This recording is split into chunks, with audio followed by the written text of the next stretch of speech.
My name is Meg French, and I am the Executive Director of the Stephen Lewis Foundation. As an organization based in Canada, the Stephen Lewis Foundation acknowledges that our presence here is a direct outcome of the settler colonial state, whose policies of expulsion from the land and cultural genocide continue to impact Indigenous communities today. The Truth and Reconciliation Commission's 94 calls to action reaffirms that the treaties with Indigenous peoples must be lawfully honored, and we are all treaty peoples and are responsible for honoring and upholding these agreements. The Stephen Lewis Foundation also acknowledges that oppressive and inequitable socioeconomic and political systems in Canada continue to perpetuate this legacy of racism, intergenerational trauma, and structural inequality, and that this legacy is directly linked to the disproportionate impact of HIV on Indigenous communities within Canada. We at the Stephen Lewis Foundation are committed to the principles of social justice, equality, and solidarity with our community-based partners as they face the continued effects of HIV and AIDS pandemic in sub-Saharan Africa. And consistent with those values, the SLF commits to a journey of ongoing learning, reflection, relationship building, and solidarity with Indigenous communities in Canada. So thank you all very much for joining us today. I'm really pleased that you can be here for our first SLF Pride Talk. This is going to be a series of talks that we'll be holding as part of a campaign we've recently launched called Partners in Pride. And Partners in Pride is a global campaign to champion the health and human rights for LGBTIQ communities in Africa. On the African continent, of the 54 countries, there are more than 30 that have laws that criminalize sexual relations between men. And there are 24 countries that have similar laws that apply to women. And these laws are often the legacy of colonialism, are reinforced by political, religious, and community leaders who promote homophobia and transphobia. And so over the last about 3 years, the Stephen Lewis Foundation has built partnerships with over 15 LGBTIQ organizations in 5 countries. And we've supported them to reach approximately 31,000 individuals every year with vital support. And we know and we hear from our partners that the stigma and discrimination against LGBTI communities creates barriers to accessing healthcare and social services. It has a significant impact on the availability of HIV testing, care, treatment, support. And this, just in the past few months, of course, we've also heard from our partners about the rise in stigma and discrimination stemming from the response to COVID-19. And you'll hear more about that today from our partners. The partners that you'll hear from today and other LGBTIQ organizations in Africa are a lifeline for their communities. And so that's why we've really launched Partners in Pride. We want to raise the profile of their important work and the needs that are driving their responses. And with the impacts of COVID-19, there are really some urgent needs. And so we're aiming to raise $200,000 just in the coming months through our Partners in Pride Emergency Response Fund. And if you're interested in how you can get involved or contribute to that fund, please be in touch, or you can even make a donation on our website. Partners in Pride really is an opportunity for Canadians to help protect human rights and health of LGBTIQ communities. And through this 3-year campaign, what we're aiming to do is to grow the support to our current partners and also expand our reach to more communities across sub-Saharan Africa. We want to go from reaching and supporting 30,000 individuals annually to up to 100,000 individuals every year. And so I'm really pleased that we can all be here today to hear from 2 of our partners. I am very, very honored to present to you Muthoni and John. Muthoni Ngige is joining us from outside of Nairobi in Kenya. Muthoni is a radical African lesbian feminist, human rights defender, and mental health enthusiast who's passionate about women's rights and social justice. As the chair of Minority Women in Action, Muthoni has been invested in the work of promoting voice and visibility for lesbian women's issues as an integral part of advocating for LGBTQ equality, pride, and justice. Minority Women in Action is a Kenyan community-based organization advocating and lobbying for the rights of sexual and gender minority women, lesbian, bisexual, and queer. So welcome, Muthoni. We're also joined today by John Kashiha, who is joining us from Dar es Salaam in Tanzania. And John is the founder and program director of CENTA, the Center for Public Health Laws, Social Economic Rights and Advocacy in Tanzania. John has co-authored a number of research and policy papers about programs for men who have sex with men, and is a public health and sexuality specialist, social worker, human rights defender, and leadership and career coach. CENTA was founded in 2008 as an organization led by and dedicated to key and vulnerable populations, including men who have sex with men, women who have sex with women, and sex workers, as well as lesbian, gay, bisexual, and trans people. So welcome, John, and thank you for joining us. And our discussion today will be moderated by Leah Tekelmariam. Leah is the Director of Programs at the Stephen Lewis Foundation. And as Director of Programs, she provides strategic direction for the SLF's project portfolio of 130 community-based initiatives in 15 African countries. And Leah has well over 15 years of experience working on the struggle against HIV in Africa and pursuit of women's rights globally. And she's worked internationally as an independent consultant with large NGOs, funding agencies, educational institutes, and also was seconded to assist in the establishment of the Graça Machel Trust Fund in Johannesburg, South Africa. So Muthoni and John, thank you so much for joining us today. And Leah, I will hand it over to you. Thanks so much, Meg, and welcome everyone. As Meg said, I'm Leah Tekelmariam, I'm the Director of Programs, and I'm coming to you from Toronto, Canada. It's impossible to start this conversation without acknowledging the action that Black people around the world are leading against anti-Black racism, white supremacy, and the structural discrimination that threatens the very fabric of our systems. We're seeing it in healthcare, particularly right now around COVID, policing and criminal justice, education, but also our workplaces and every aspect of our daily social life. So we also know that this is a particularly urgent and life-threatening struggle for Black LGBTIQ individuals in many places around the world. This is truly a global struggle and rooted in global solidarity. All Black lives matter. So I'm thrilled to be moderating this conversation to incredible activists that represent not just their own organizations, but the thousands of grassroots groups, both formal and informal, and networks and movements across Africa and beyond that are fighting for the dignity and the freedom of LGBTIQ communities. So thank you so much to Muthoni and John for being with us today. I mean, your organizations do so much. And you know, we don't have a ton of time, but I really hope that we can give the attendees here a sense of the work that you both do with MWA and with CENTA. So Muthoni, why don't we start with you? If you could start just by sharing briefly what MWA does as an organization and maybe a few of the things you're most proud of in terms of the impact that MWA has had in Kenya. Thank you so much, Claire. As you heard, Minority Women in Action is a community-based organization committed to co-creating a world where freedom, autonomy, and dignity are reflected in the lived realities of lesbian, bisexual, queer, and gender non-conforming folk in Kenya. Most of our work is geared towards mirroring a just society. And so part of our work and vision is a world where we are all free.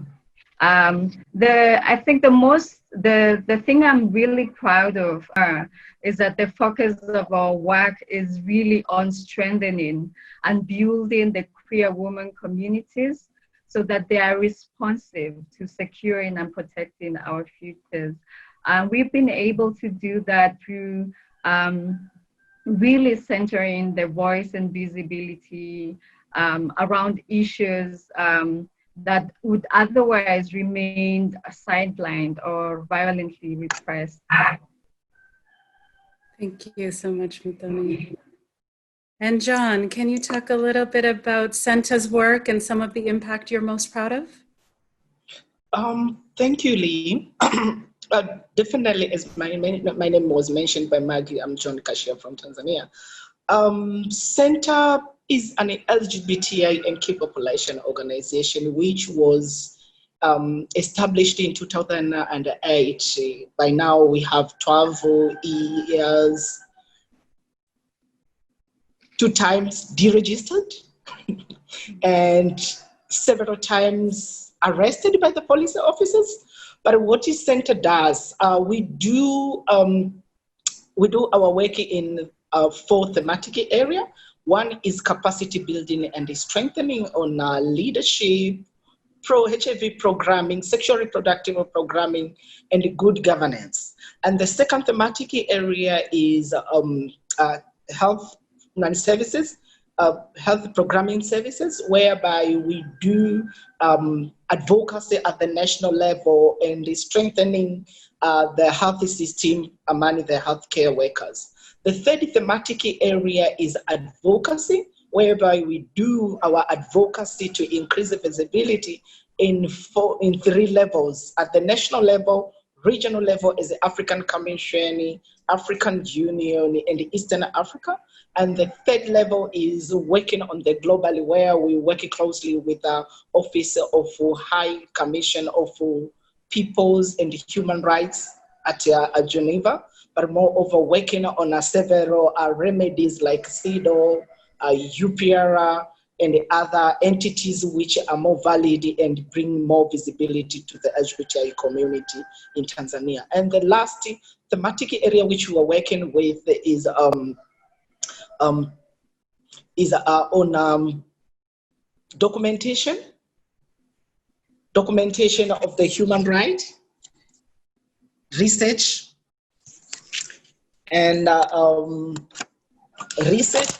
research and doing a lot of research in terms of health issues which are affecting the community, including the mental health. So that is a snapshot of what we are doing as a center, especially in Tanzania. But we are working in a 30 region in Tanzania and be able to empower 28 organizations, which all these 28 we were supported by Stephen Lewis Foundation within the 2 years up to now. So we are so much proud of your support, which have already bringing the impact in terms of reaching the community, especially these formal and informal groups of the LGBTI community and key vulnerable populations.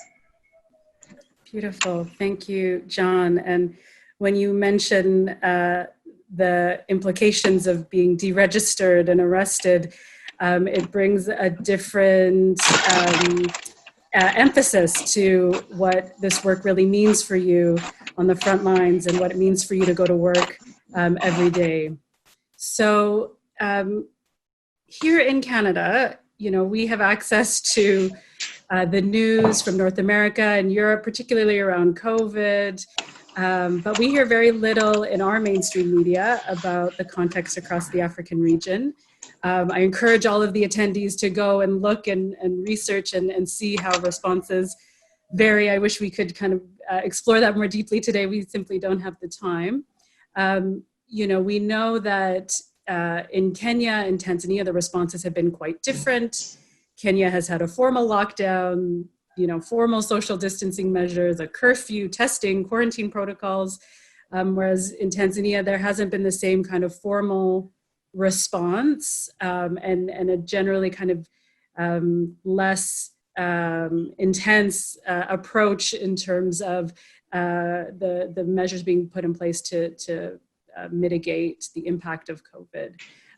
But we know that LGBTIQ communities are particularly vulnerable, both to the health threats of the coronavirus, but also the measures put in place to contain it.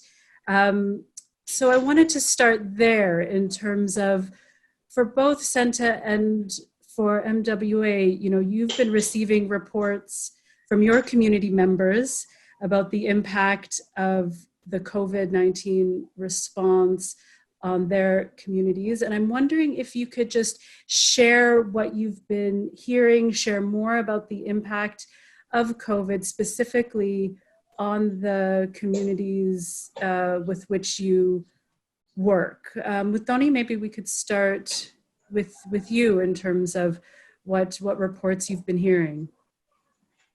Well, Blair, it's good that you've asked that question, because really COVID does expose a lot of structural inequalities, and for LGBTI folk especially, I think it's manifested quite violently.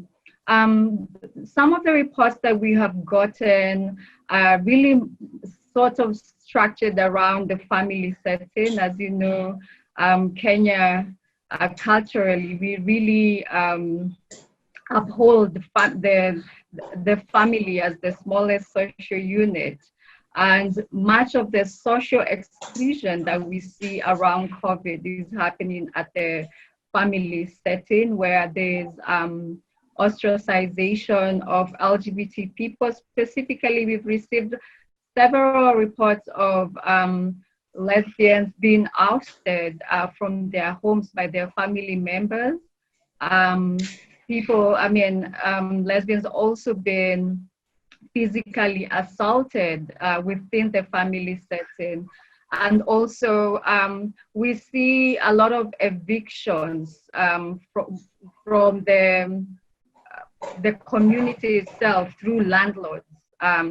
And so really it's a manifestation of that LGBTI persons within the Kenyan context do not have social protections that are accorded to our heterosexual counterparts.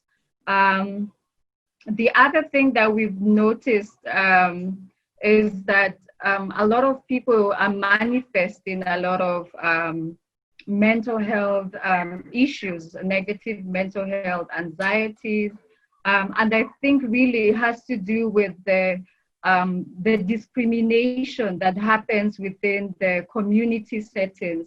As you know, Kenya is one of the countries in the world that has anti-homosexuality laws, and so this discrimination has been proven to have higher chances. Discrimination against LGBT people has been proven to show that people experience negative mental health as a result of this discrimination. Maybe the other thing I would like to flag is that a lot of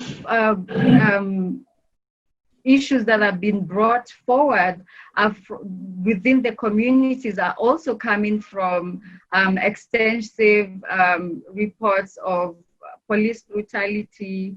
And just recently, the government of Kenya did constitute that community policing, which we call here Nyumba Kumi, is supposed to enforce COVID containment measures, such as no public gathering. But this Nyumba Kumi element has been used to threaten LGBT folk. We've received reports of people being told that you people are not welcome in this community anymore. Some reports from Kibera, where members of the lesbian community have had to move and evacuate. So this is just part of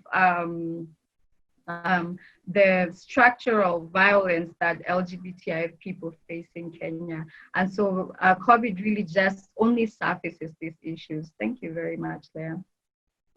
That's so powerful. Thank you, Muthoni.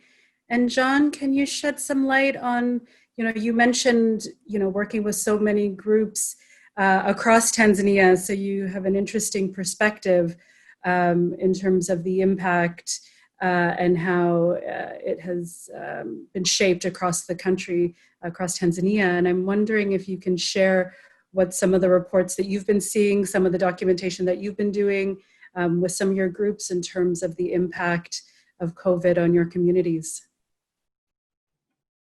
Thank you, Leah. First of all, I would like to actually to acknowledge you on what Muthoni has been mentioned, because Kenya and Tanzania are quite close. They are countries, but we share common things. But moreover, in terms of our region in Tanzania and our partner organization which we're working with, first of all, actually we have received the information on the 4 deaths, 2 on gay men and 2 on trans, which the death has been caused by the COVID-19.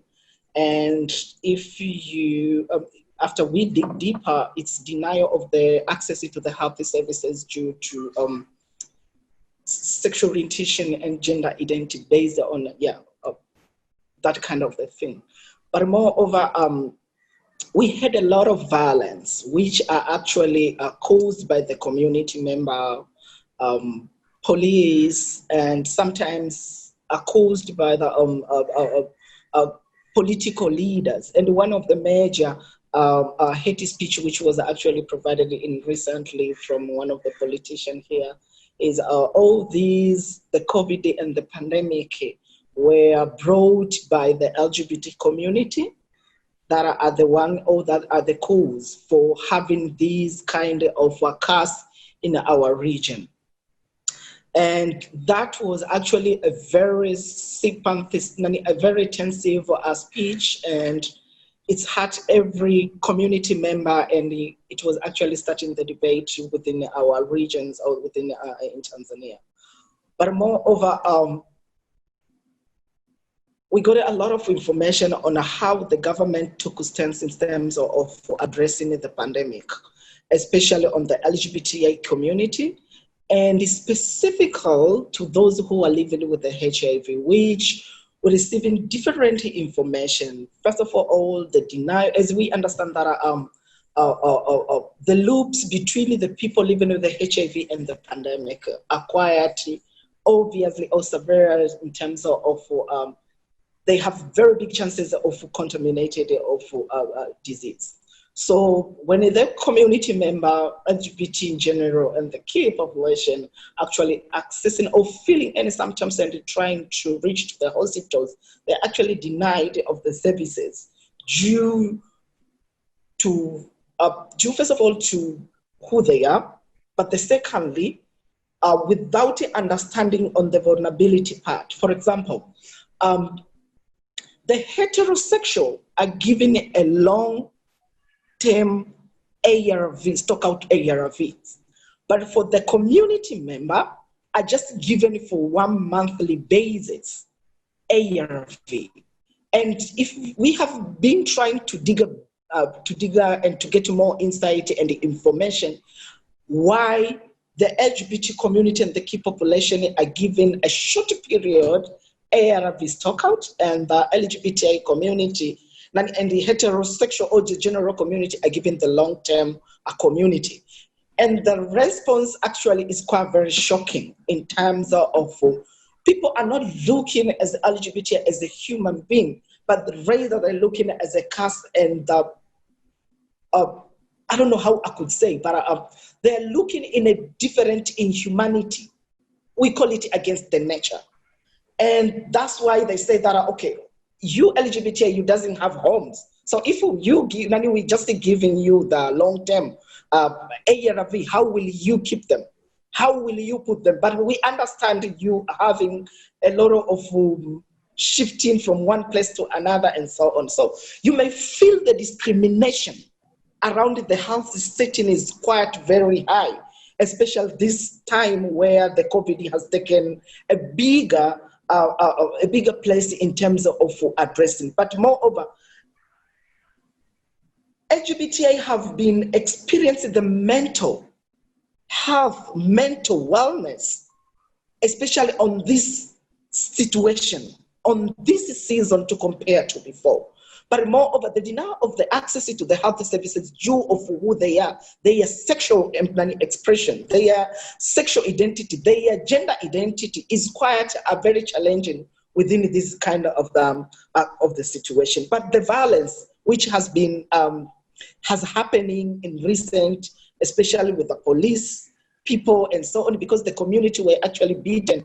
The members that are because they are beaten the LGBT community because of their caste, they bring this to Nani. But the family member also have brought the very big violence and hate. And sometimes it went further to rejection from the family members, because as I say that, yes, there are one of the family cases whereby community member, member of the family were actually contaminated by the coronavirus, and the family member were accused the LGBT, the trans woman who in that family, that he's the curse. That's why their family member have been contaminated with a pandemic. So that is a snapshot of what the community are actually saying and reported in regards to the pandemic. Thank you, Blaine. Wow, that's so powerful and so much to unpack. And I mean, I'm curious, I want to dig a little deeper into the context, particularly around HIV. There's so many parallels between, the HIV pandemic and the COVID pandemic, really thriving in the margins of those most vulnerable, both in terms of the illness, but also the things that are done to address the illness, which often don't acknowledge people's vulnerabilities. But as I listened to both you, Muthoni, and you, John, you talked about, Muthoni, you talked about the family unit being such an important part of Kenyan culture, Kenyan society. You talked about the local informal ways of policing, kind of neighborhood policing. John, you used the word curse, that people, are being thought of as curses, the LGBTIQ individuals. These are not things, the changing of a law doesn't change some of these more intangible and nuanced things within people's families and hearts. And I just wonder, in terms of your work, just briefly, like how, for you, Muthoni, for with your colleagues and activists at MWA, how are you addressing those issues in terms of the family unit, in terms of really creating, you talk about the freedom, envisioning a world that is free and just for LGBTIQ peoples, but what does that look like? Because it's not, a changing of a law. So Muthoni, maybe you can start us off, and then we can move on. But I'm just curious, because so much of what you're talking about is around some of those more emotional and intangible and cultural elements. So how do you tackle that? Well, part of the work that has been happening has been, as with most movement work, has been gradual. And the work at Minority Women in Action over COVID has completely shifted to be able to respond to the survival instincts of people. So one of the things that is happening in regards to responding to the isolation and rejection of people within the family units is to create small spatial spaces of freedom, which you found ways to do so using the digital sphere where we've been organizing, but during COVID has become more intentional in our use of that space as a space where we can create a spatial sense of belonging, and to just bring community together, to be able to respond mutually.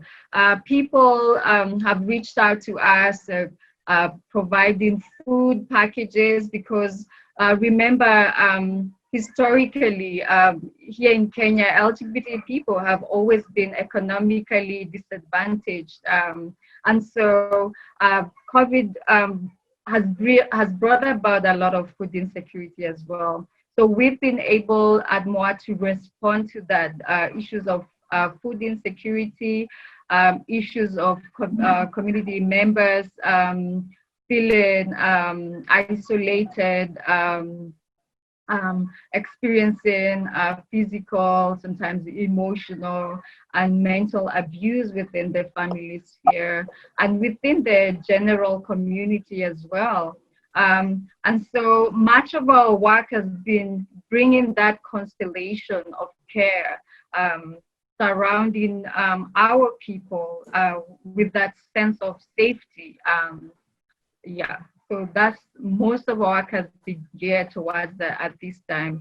But remember, as I was saying earlier, work has been continuously going on in the background. Just the other day, 2019, May 24, the decriminalization case, for anyone who's been following Kenya and our resistance fight for LGBT rights here in Kenya, we've had a long-term fight for rights in the courts.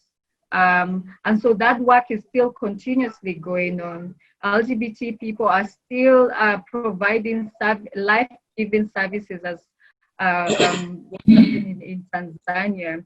So HIV services are still at large, are still happening, treatment and care.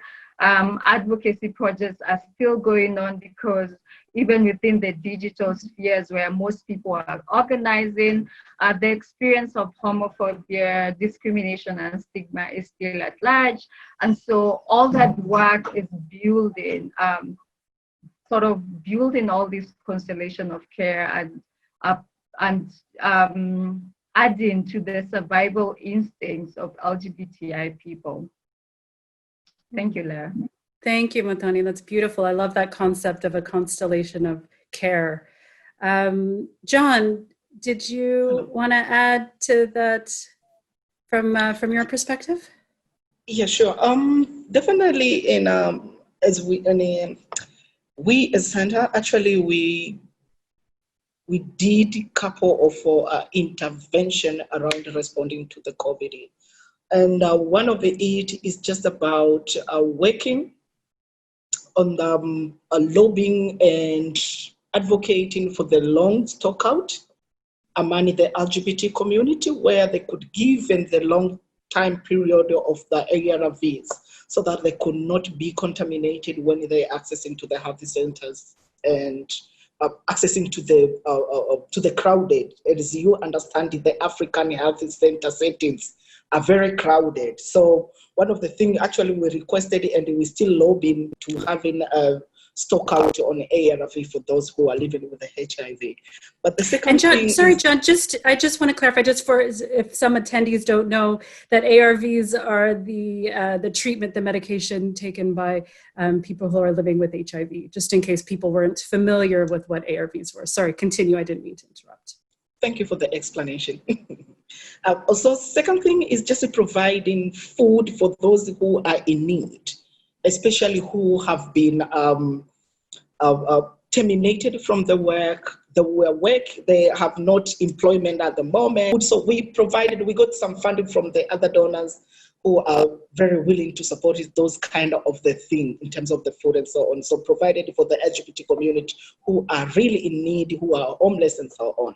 But also providing small fund or small money where we can pay the rent for those who are unemployment, for those who are jobless because they are not allowed to sleep on the street, to sleep on the maybe on a friend's house or friend room where 3 people, 4 people can sleep together. So we received a lot of comment in terms of the jobless of the community member because they doesn't have any place to go and they have been rejected from the different places, including their family. But the fourth thing is providing online psychological support for the community member, whereby they could call. There could be someone there to listen to them, to just having to sort out and to helping them to come and to overcome on the issues around the mental health, the well-being, and dilemma in terms of addressing several issues which are not met within different or other social services. The other thing is providing referral services, especially to the friendly health centers, the doctors, which we had a list of doctors we did for the funding of Stephen Lewis for the last year, on mapping down on friendly health centers and doctors who can assist anywhere in the country the LGBT communities. Also doing the door-to-door stock out. That are, if the community feel that they are not able to go out to the health centers, we can able to refill his stock out by working closely with the health centers which are close nearby. Also providing emergency response, which anyone who have been received an attack, arrest, will be there. So we are working with the entire movement to make sure that no LGBTI have been getting the problem and no one to assist on him. But the last thing is providing protective gear in terms of masks, sanitizers. As you understand, the mask is very expensive now. It's very hot now. And the fluctuation of the price has been raised, and some of the LGBT community cannot afford it.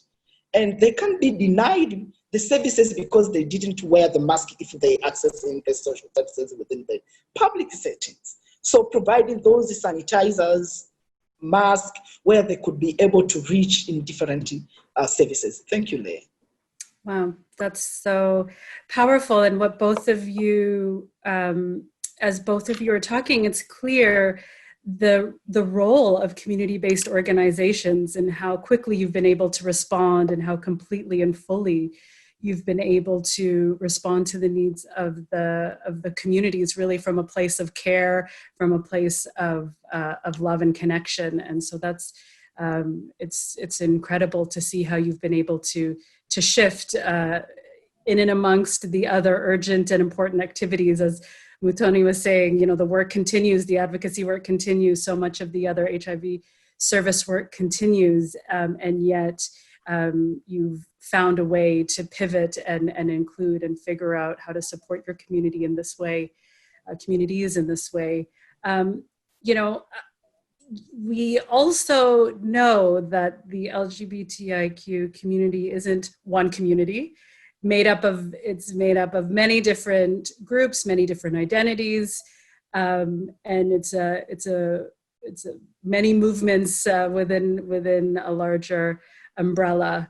And so, Muthoni, this question is for you, because you and MWA has been quite vocal about the patriarchy that exists in many LGBTIQ movements. And so I just wanted to dig a little deeper there and just hear from you a little bit more about that in terms of the experience and the learning that you've had working with, and from your own lived experience in working with lesbian, bisexual, and queer women and gender non-conforming folks. You know, how are those communities mobilizing and advocating for their rights, you know, particularly in this time of COVID? And have there been any breakthroughs or anything that you'd like to share in terms of steps forward? Well, Lara, thank you so much for that question. Yes, indeed, within the LGBTIQ setting, it's one of actually the main reason Minority Women in Action was created was because there was that gap within the LGBTI change movement where lesbian and also women were absent or silenced within that discourse. And it continuously goes on because even in terms of funding, lesbian organizing, trans women organizing are disproportionately affected by funding. And so it's really reflective of patriarchal society that we live in.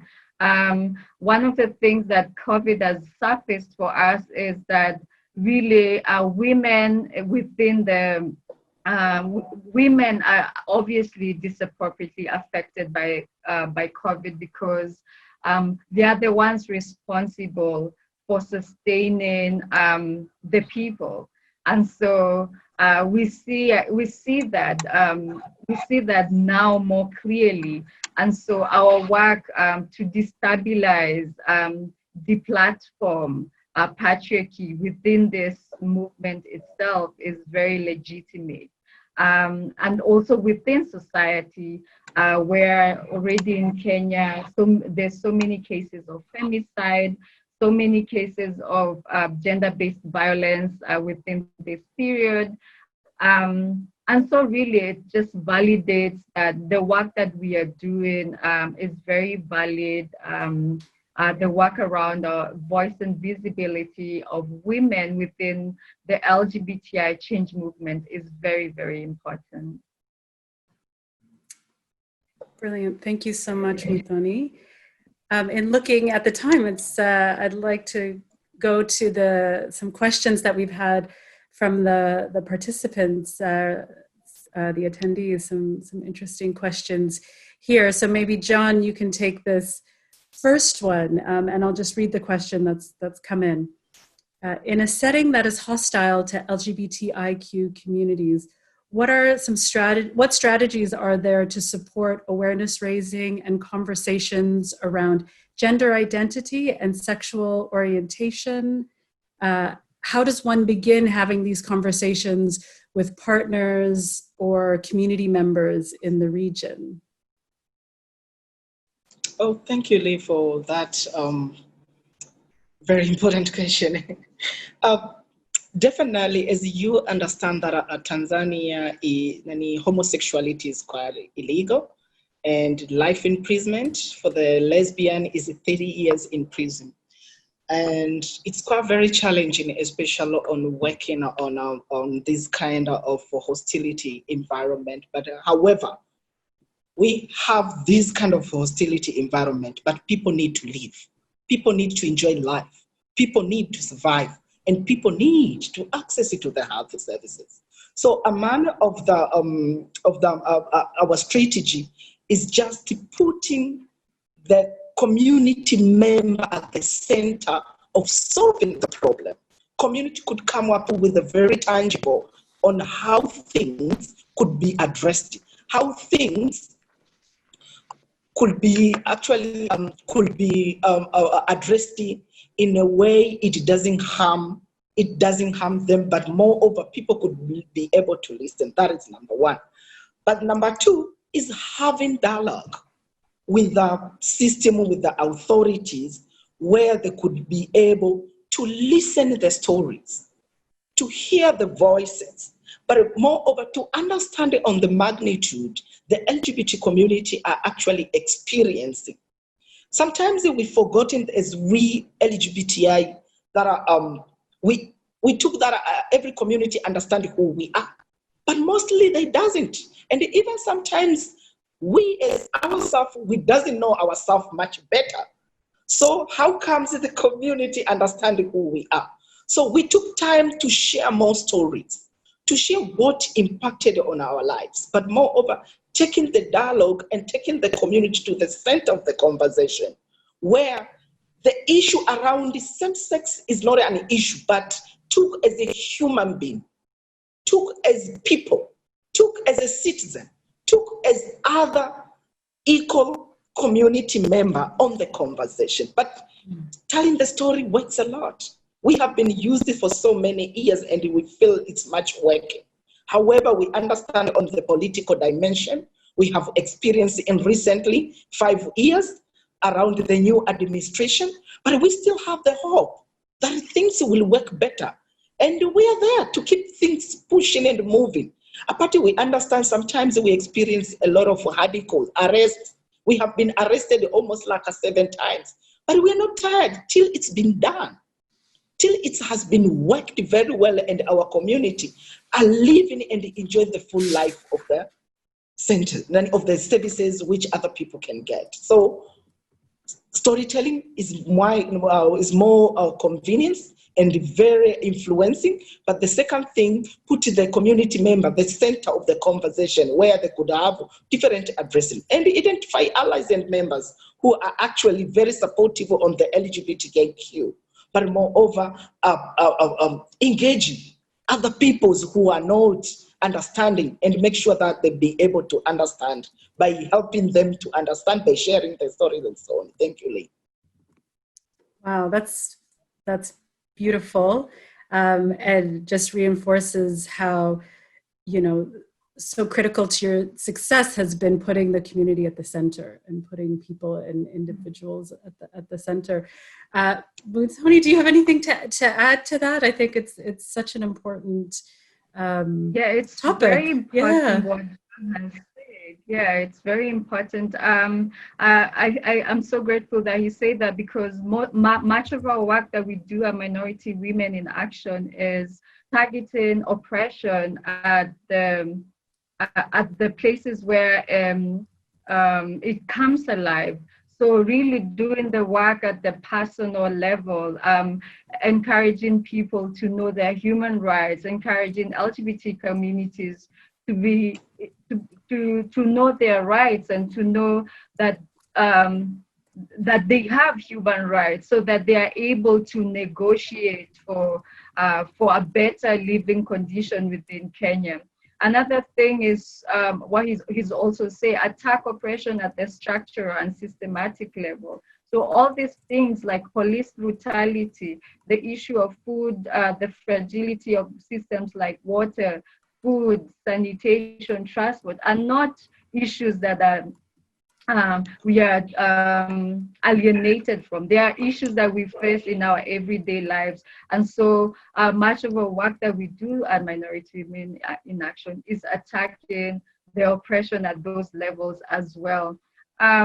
The other thing he said about stories is very important as well.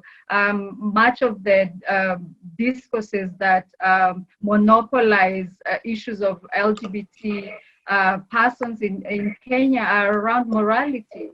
We need to deplatform such people like Ezekiel Mutua, for those people who are Kenyans and are here, who banned a film like Rafiki, you know. And so really being able to attack oppression when we see it, when we hear it, with stories, with our realities is very, very important. Beautiful. Thank you. Thank you so much. And I'm curious, I mean, you've both spoken about well-being and mental health in terms of the work that you do to support the community members that you work with. I'm curious to hear about how, what well-being means for you in terms of the activists that are on the front lines that are doing this work. You know, so often we think about sustainability in terms of financial funding, but we don't actually think about what's really powering this change, and that's people, and that's activists like you who put so much on the line every day. So what for each of you and for the activists that are doing the work, how do you maintain your own well-being? What does that look like? And how can that be better supported and enabled? So John, maybe we'll start first with you. Oh, thank you, Lee.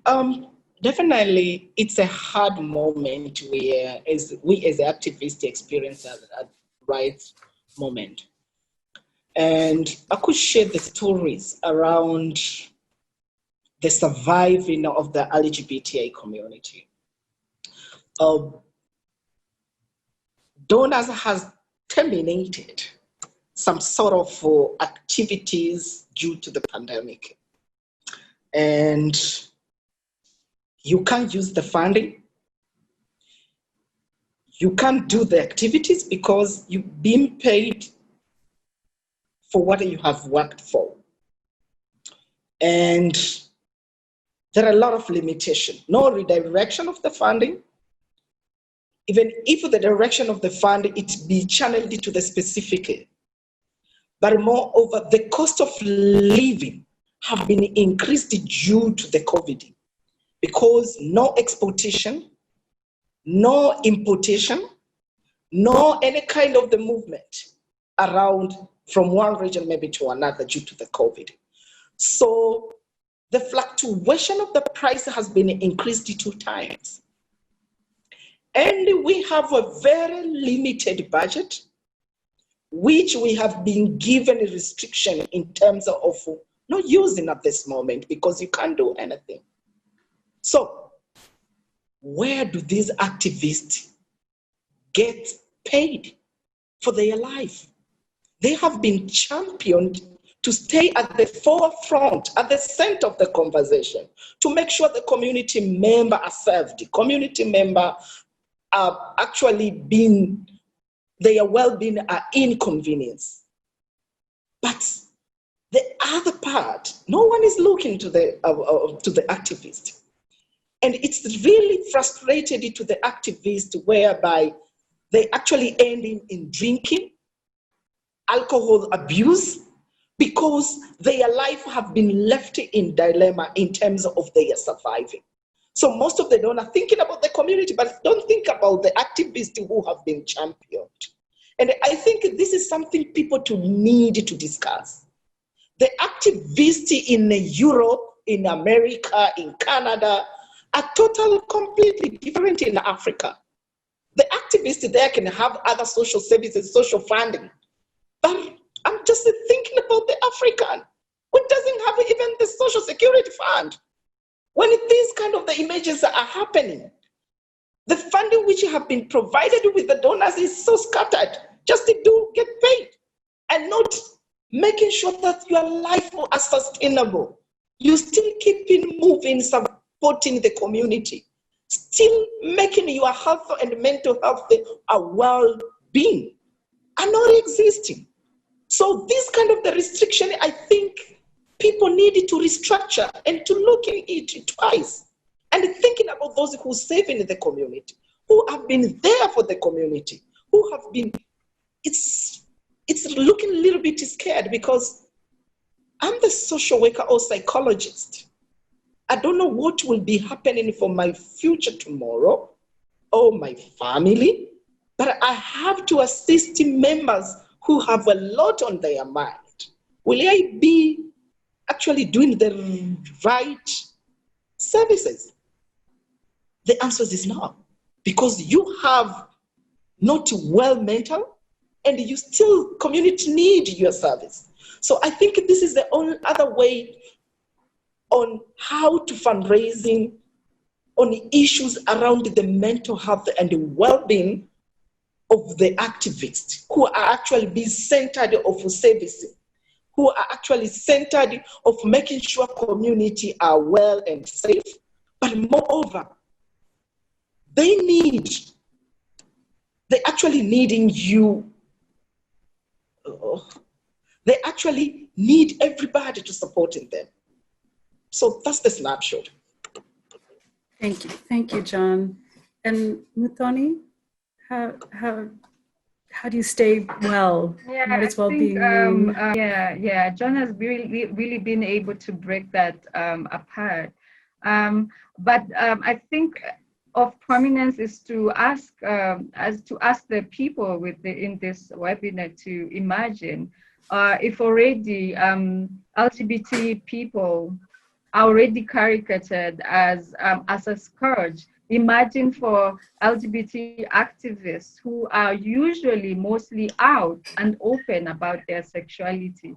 So you can imagine the kind of mental health negative outcomes that happen, from burnout to being unable to sustain ourselves, as John has mentioned, to depression, anxieties, all these things. I think for me, what has enabled me to push forward is that I cannot do it on my own stream.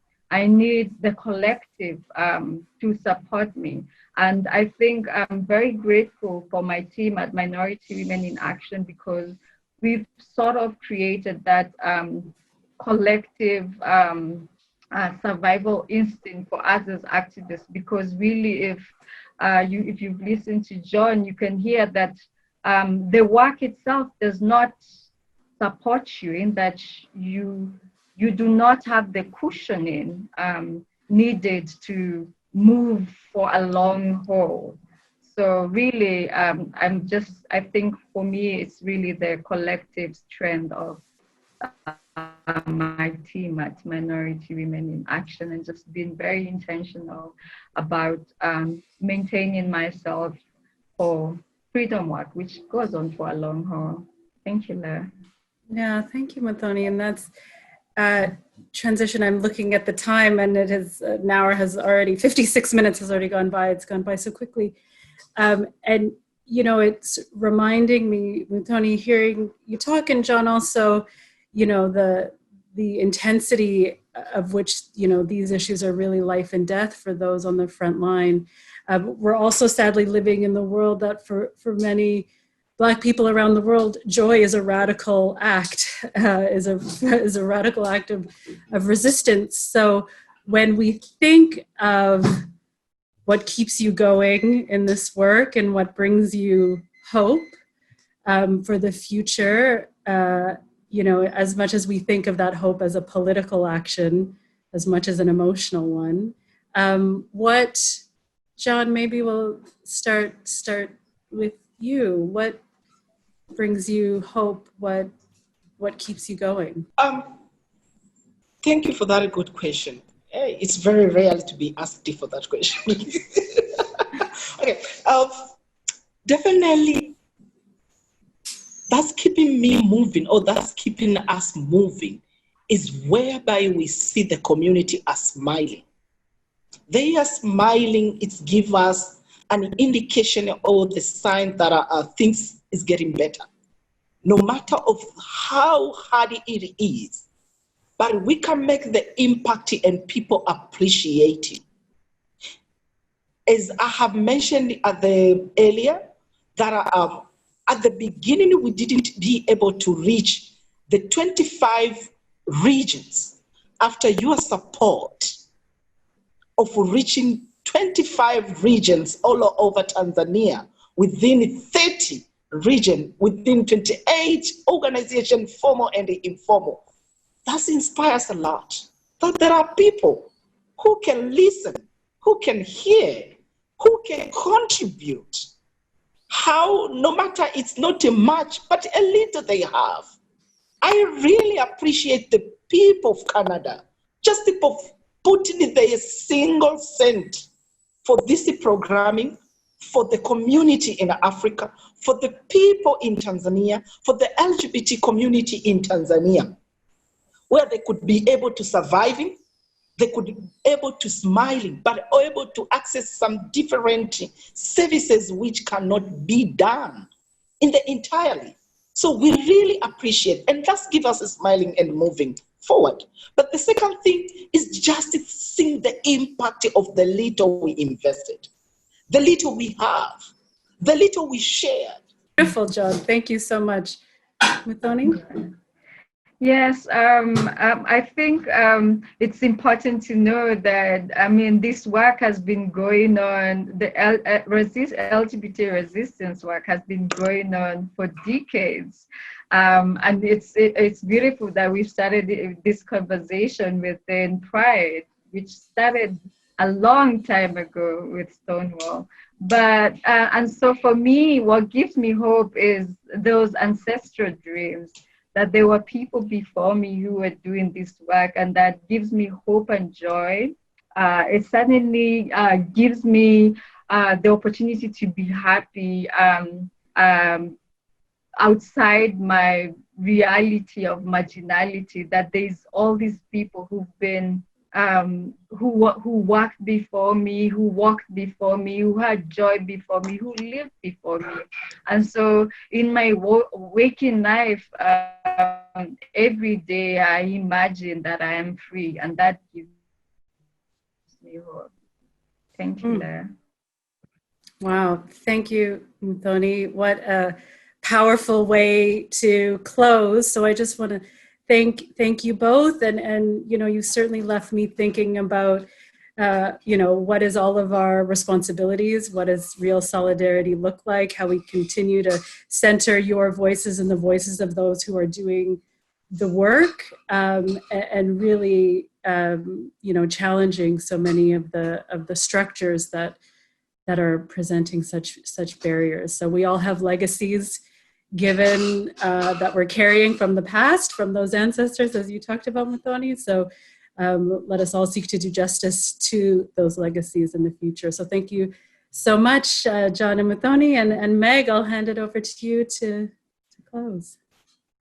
Yes, I just want to reiterate those thanks, Muthoni and John. It has been a very engaging and powerful conversation. I know that hearing your stories and learning about your activism is inspiring, and I hope it's inspiring to everyone on the webinar to help continue this conversation, to support your work, and I'm really, looking forward to continuing our work with you both directly and with your organizations for change.